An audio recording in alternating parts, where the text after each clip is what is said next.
What is a unit vector, and how do we find them? That's what I'll be answering today. I'm Ben, this is Physics or Bust. Unit vectors are used to describe the direction of a vector. They always have a magnitude of 1. So how do you get a vector that's not a magnitude of 1 to be a magnitude of 1? Given a vector where they've broken down your x direction, y direction, and z direction, the first thing you need to do is find your magnitude. The formula for magnitude is this: square root of vx squared plus vy squared plus vz squared. And if you're wanting more info on that, you can click into that video right there. But for the sake of this video, let's move on. When we talk about regular vectors, they have an arrow above them, like that. When you look at unit vectors, instead of an arrow, they put what's a caret, or sometimes called a hat. So we would just call the unit vector of this vector v hat. And the hat is indicating that it's a unit vector. So the math you're going to have to do to get the v hat, the unit vector, is going to be taking each component of the vector and dividing it by the magnitude. You have your vx divided by the magnitude, vy divided by the magnitude, and vz divided by the magnitude. So let's do an example problem.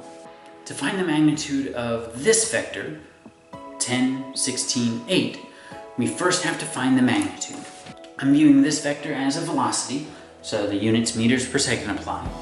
So then the magnitude of that vector is going to be 10 squared plus 16 squared plus 8 squared, all under the radical, which gives us 20.49 meters per second. We then have to divide each of the components from the original vector by this 20.49 in order to get the unit vector. Doing the division for each of them, we get that the vector is 0.488, 0.781, and 0.390 as the three components of the vector. And again, don't forget to put your units, in this case meters per second. Now, since you know about unit vectors, you should also know that there are three standard unit vectors. I hat is the unit vector for the x direction, j hat is the unit vector in the positive y direction, and k hat is the unit vector in the positive z direction.